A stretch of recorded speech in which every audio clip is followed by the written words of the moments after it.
Bom dia, meu povo, que a graça e a paz do nosso Senhor e Salvador Jesus Cristo esteja com você e com toda a tua família. Vamos ler mais um capítulo bíblico, Levítico, capítulo 16. E falou o Senhor a Moisés, depois da morte dos dois filhos de Arão, que morreram quando se chegaram diante do Senhor. Disse, pois, o Senhor a Moisés: Dize a Arão, teu irmão, que não entre no santuário em todo o tempo, para dentro do véu, diante do propiciatório que está sobre a arca, para que não morra, porque eu aparecerei na nuvem sobre o propiciatório. Com isto, Arão entrará no santuário com um novilho para expiação do pecado e um carneiro para holocausto. Vestirá ele a túnica santa de linho e terá ceroulas de linho sobre a sua carne, e cingir-se-á com um cinto de linho e se cobrirá com uma mitra de linho. Estas são as vestes santas, por isso banhará a sua carne na água e as vestirá. E da congregação dos filhos de Israel tomará 2 bodes para a expiação do pecado e um carneiro para holocausto. Depois Arão oferecerá o novilho da expiação, que será para ele, e fará expiação por si e pela sua casa. Também tomará ambos os bodes e os porá perante o Senhor, à porta da tenda da congregação. E Arão lançará sortes sobre os 2 bodes, um pelo Senhor e a outra pelo bode emissário. Então Arão fará chegar o bode, sobre o qual cair a sorte pelo Senhor, e o oferecerá para a expiação do pecado. Mas o bode, sobre que cair a sorte para ser bode emissário, apresentar-se-á vivo perante o Senhor, para fazer expiação com ele, a fim de enviá-lo ao deserto como bode emissário.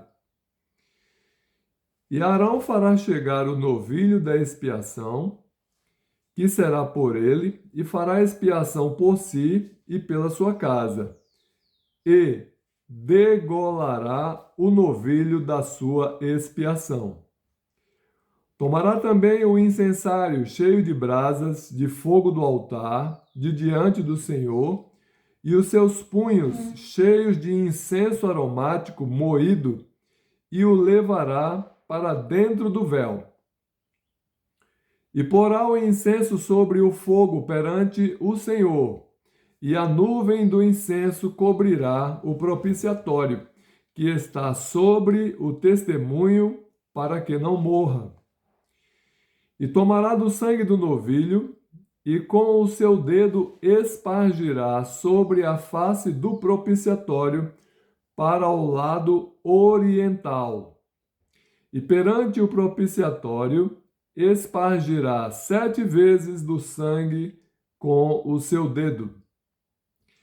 Depois degolará o bode da expiação, que será pelo povo, e trará o seu sangue para dentro do véu. E fará com o seu sangue como fez com o sangue do novilho, e o espargirá sobre o propiciatório e perante a face do propiciatório. Assim fará expiação pelo santuário por causa das imundícias dos filhos de Israel e das suas transgressões e de todos os seus pecados. E assim fará para a tenda da congregação que reside com eles no meio das suas imundícias.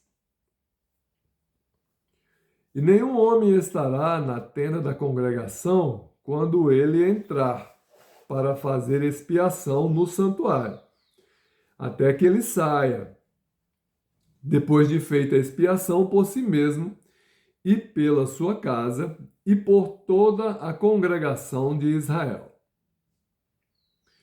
Então sairá ao altar que está perante o Senhor e fará expiação por ele, e tomará do sangue do novilho e do sangue do bode e o porá sobre as pontas do altar ao redor.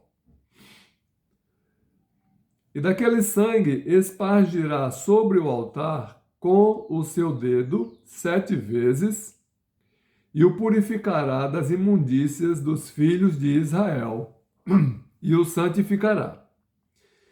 Havendo, pois, acabado de fazer expiação pelo santuário e pela tenda da congregação e pelo altar, então fará chegar o bode vivo.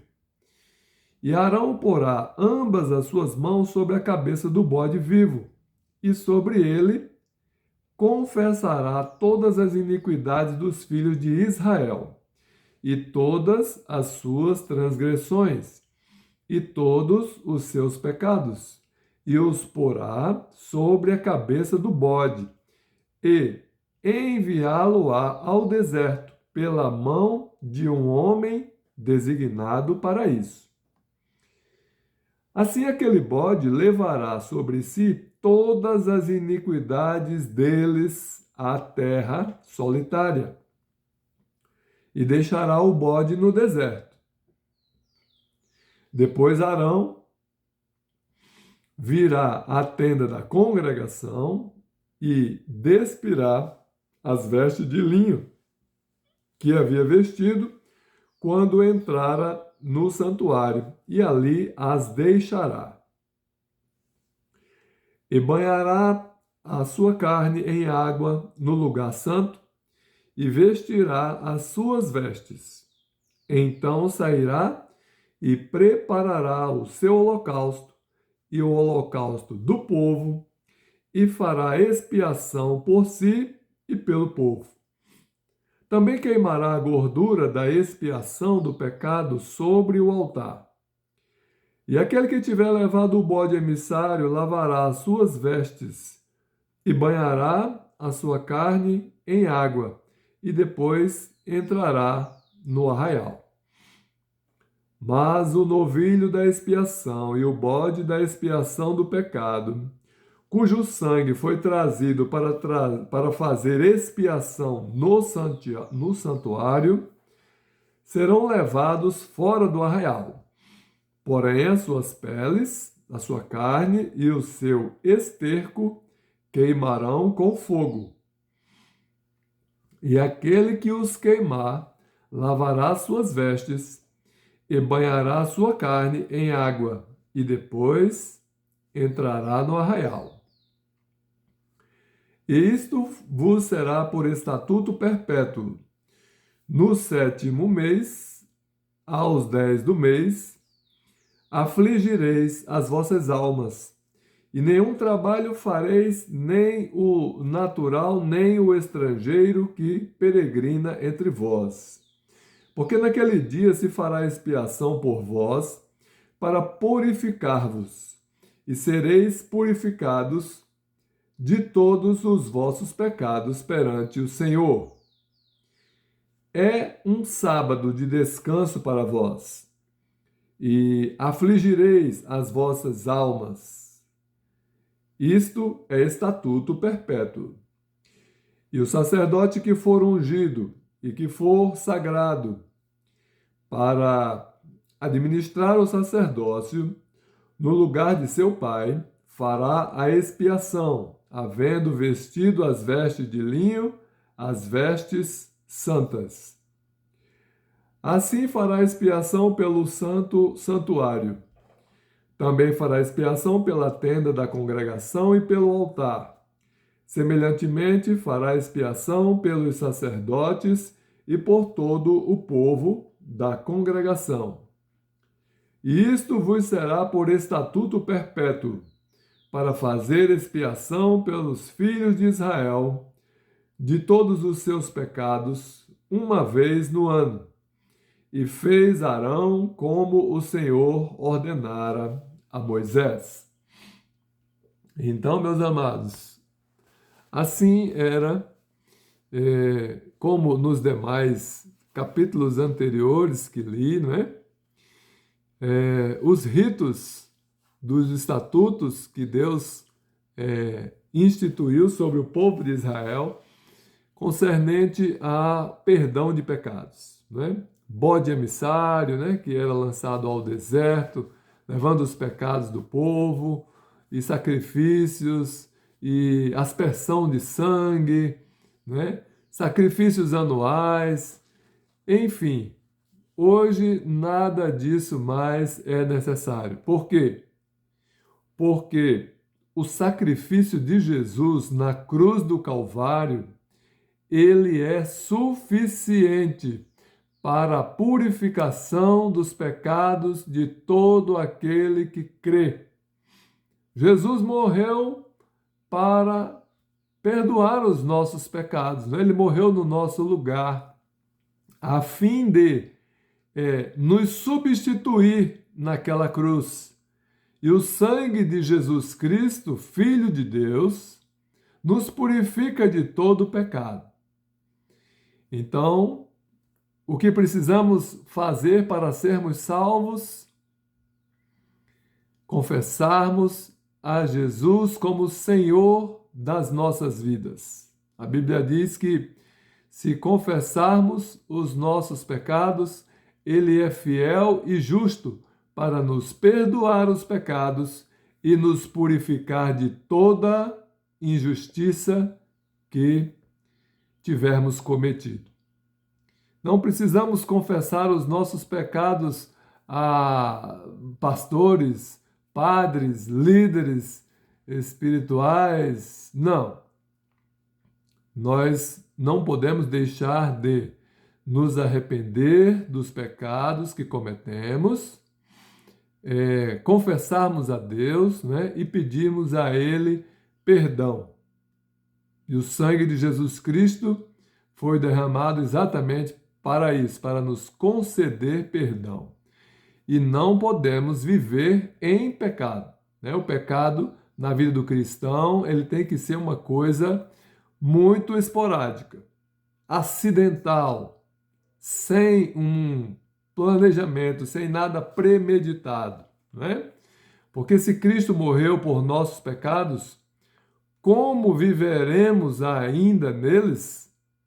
Temos que viver num processo chamado santificação. O que é a santificação? É o processo pelo qual você vai buscar a santidade. Tem um jargão popular que circula pelo mundo inteiro dizendo: ninguém é santo, ninguém é perfeito, mas a Bíblia diz, o próprio Deus disse: sede santos, porque eu sou santo. Sede, pois, perfeitos, como perfeito é o vosso Pai que está nos céus. Se nós nos esforçarmos, meus amados, nós podemos sim evitar o pecado. O pecado de matar, o pecado de adulterar, o pecado de não ter outros deuses, né? Eu estou falando dos 10 mandamentos. O pecado de não cobiçar as coisas do próximo, o pecado de não dar um falso testemunho a respeito do teu próximo. Tudo isso é possível evitar. É só a gente decidir não cometer tais pecados, né? O segundo mandamento diz: não farás para ti imagem de escultura. Eu posso evitar ter uma imagem de escultura? Sim, posso. É só eu querer. Eu não comprar, eu não receber de presente. Desculpe, eu não vou aceitar seu presente, mas a palavra de Deus diz que, né, o Deus nos 10 mandamentos fala que nós não devemos ter imagem de escultura, né? É pecado. Então, é possível sim a gente viver sem pecar. É possível a gente honrar pai e mãe, é possível a gente não tomar o nome de Deus em vão, é possível você pegar um dia da semana para descansar, né? Preferencialmente o sétimo dia. Se você trabalha segunda, terça, quarta, quinta, sexta, sábado, você pode muito bem descansar no domingo, que é o sétimo dia da sequência a partir da segunda-feira, né? Que nós começamos a trabalhar na segunda-feira. Tá bom? Então é possível sim você viver sem pecar. Então, que Deus abençoe você e que você, se ainda não tomou essa decisão, que você tome, né? A Bíblia diz: se confessarmos a Jesus como Senhor de nossas vidas e vivermos para Ele e por Ele, né? E passarmos pelas águas do batismo, nós seremos salvos, né? Porque Jesus fez a parte mais difícil, que foi morrer no nosso lugar. Hoje nós temos apenas que amar a Deus, amar a Jesus. Como? Cumprindo os seus mandamentos. Procure os 10 mandamentos lá no segundo livro da Bíblia, Êxodo capítulo 20. Coloque em prática na tua vida, assim você estará provando que ama a Deus. E devemos também amar o nosso próximo como a nós mesmos. Tá bom? Então Deus abençoe você e toda a tua família.